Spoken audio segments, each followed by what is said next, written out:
ధూళినైన నన్ను దూతగా నిలిపావు. ఎన్నికలేని నన్ను ఏలికగా చేశావు. ధూళినైన నన్ను దూతగా నిలిపావు. ఎన్నికలేని నన్ను ఏలికగా చేశావు. భూమి విరిగి ఫలమిచ్చెను, మేఘమిరిగి వర్షమొచ్చెను. రొట్టె విరిగి వృద్ధి చెందెను, నన్ను విరిచి వాడుకోమయ్యా.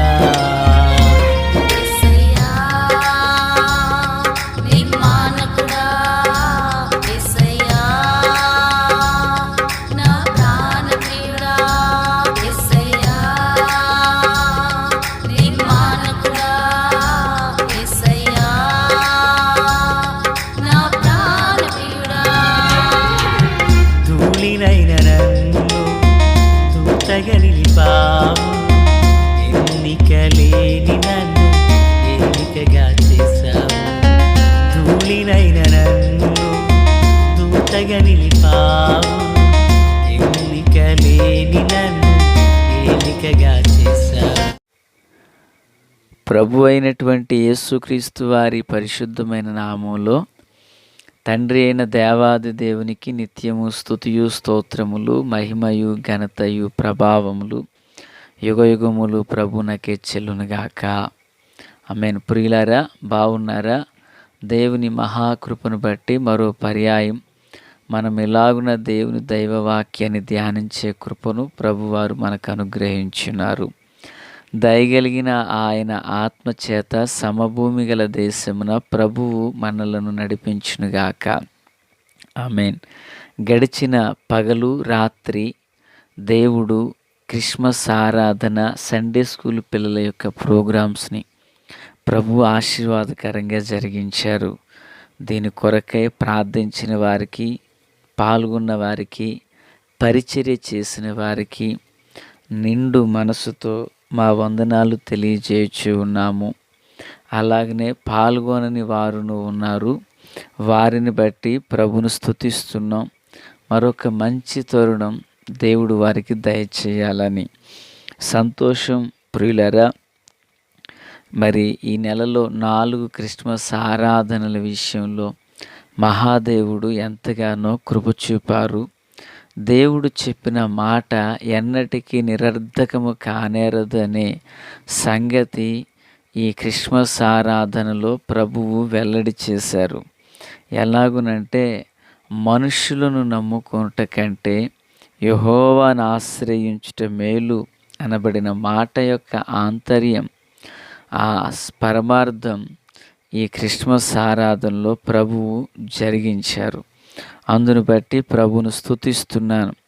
ప్రియులారా, చెప్పసఖ్యము కానంత మహాదేవుని యొక్క కనికరం, దయ ఈ ఆరాధనలో మరి ఎంతగానో వికసించబడ్డాయి అని చెప్పుటకు ఎంతో సంతోషిస్తూ ఉన్నాను. కలవరాలతో, కృంగుదలతో వీటిని ఆరంభించినప్పుడు కలవరాలన్నీ మరి మేఘం వలె వాటిని తరిమివేసి నీతి సూర్యుని వెలుగు ప్రభు ప్రకాశింపచేసి ప్రతి ఆరాధనను ప్రభు జరిగించారు. అందును బట్టి ప్రభును స్తుతిస్తున్నాను. బాహ్యముగా నిలవబడినది మేమే అయినా మరి సంఘములోని యొక్క ఆత్మీయ బిడ్డలు వారి వారి పరిధిలో వారి వారి యొక్క పరిచర్య, ప్రార్థనలు, సహకారం ఎంతో అమోఘం. దేవునికి మహిమ. నిశ్చయముగా భక్త పౌలు మాట్లాడుతూ, వారు నాకు పంపినవి సువాసనము గలవిగా ఉన్నవి అన్నట్లుగా మరి దేవుడు అలాగనే 2025 క్రిస్మస్ ఆరాధనలను దీవెనకరంగా జరిగించారు. సంతోషం ప్రియులారా. నేటి దిన వాక్య ధ్యానం కొరకైన భాగం లేవియాకాండం 25:29 నుండి కొన్ని వచనాలను చదువుచున్నాను. 35వ వచనం.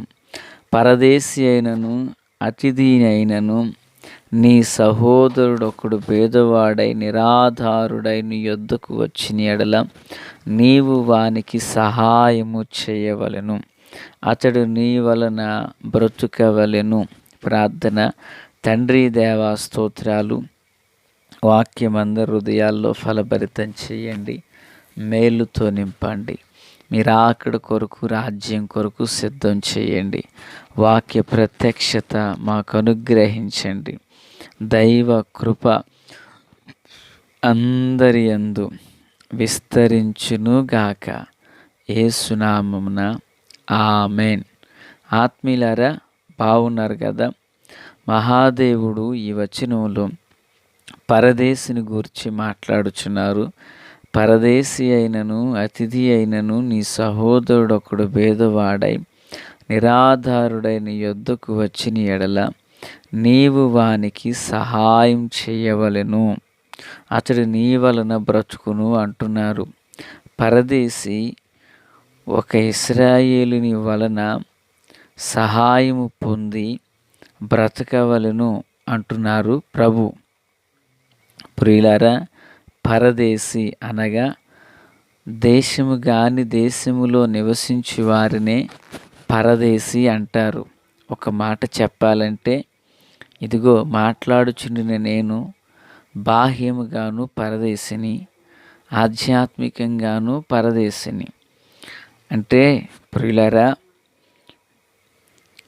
బాహ్యముగా అంటే మాది ఈ ప్రాంతం కాదు కదా, అందుకే బాహ్యంగా.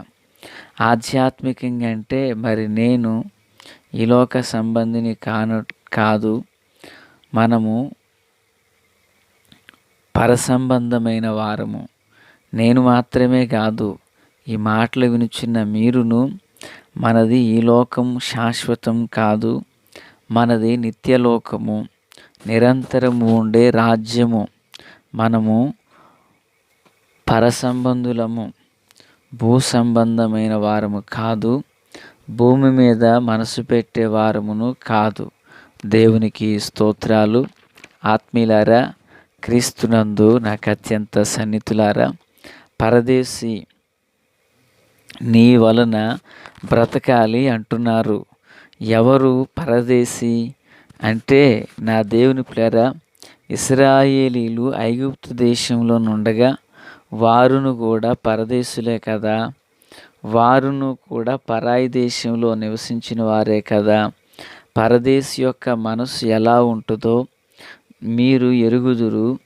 ఐగుప్తులో మీరు పరదేశులనై ఉండగా నేను మిమ్ములను కనికరించాను కనుక పరదేశిని మీరు బాధింపవద్దు అంటారు ప్రభువు. అయితే ప్రియులారా, ఈ పరదేశిని ఒక వ్యక్తి ఎలా చూడాలి? లేవియాకాండం 19:34 ప్రకారంగా, మీ మధ్య నివసించు పరదేశిని మీలో పుట్టిన వాని వలె ఎంచవలెను, నిన్ను వలె వానిని ప్రేమింపవలెను. ఐగుప్తు దేశంలో మీరు పరదేశులై ఉంటిరి అంటున్నారు ప్రభు. అంటే ఒక పరదేశిని బాధింపకూడదు, ఒక పరదేశిని నిందించకూడదు. ఆ పరదేశి మనకు సంబంధించిన వాడే అన్నంత ప్రేమతో ఇశ్రాయేలీలు వారిని చూడవలెనని ప్రభు చెప్పారు. ప్రియులరా, అలాగుననే ఈ పరదేశికి తీర్పు తీర్చే విషయంలో జాగ్రత్తగా ఉండాలని, పరదేశియందు దయ ఉంచి అన్నవస్త్రములు అనుగ్రహించాలని మరి ద్వితీయోపదేశకాండము 10వ అధ్యాయంలో ప్రభువారు మాట్లాడుచున్నారు. మనము పరదేశులమే, మనకు ఈ లోకం శాశ్వతమైనది కాదు, మనకు శాశ్వత రాజ్యము దేవుని రాజ్యము. పరదేశి అనేటువంటి ఆ వ్యక్తిని వెక్కిరించువాడు తన సృష్టికర్తను వెక్కిరించువాడు అని వాక్యంలో జ్ఞాని అయిన సొలొమోను చెబుతూ వచ్చారు. కనుక దేవుని ప్రియమైన పిల్లలుగా మనము కూడా ఒకప్పుడు పరదేశులమే కదా.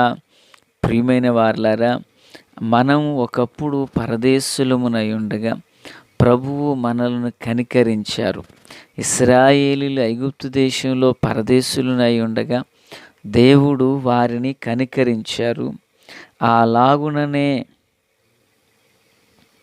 ఇశ్రాయేలీలు ఏ కనికరాన్ని పొందుకున్నారో అదే కనికరము చేత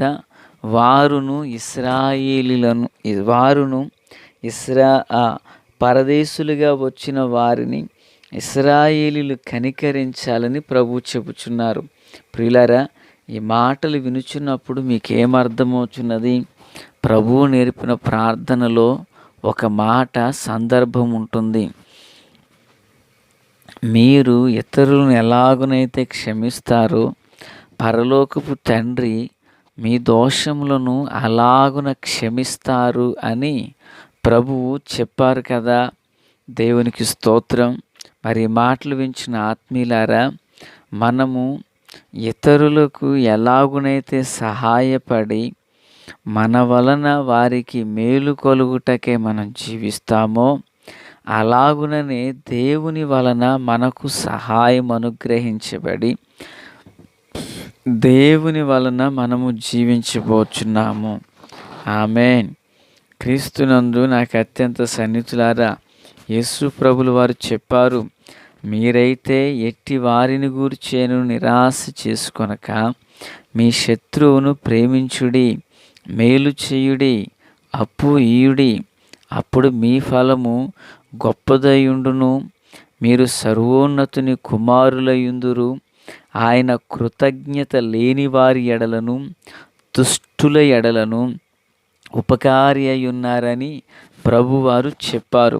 మనం ఎట్టి కొలతతో కొలుస్తామో అట్టి కొలతతోనే మనకును కొలవబడుతుంది.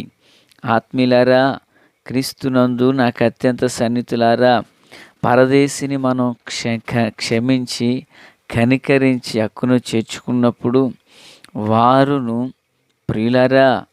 వారును ప్రతిఫలముగా దీవెన పొందబోచున్నారు.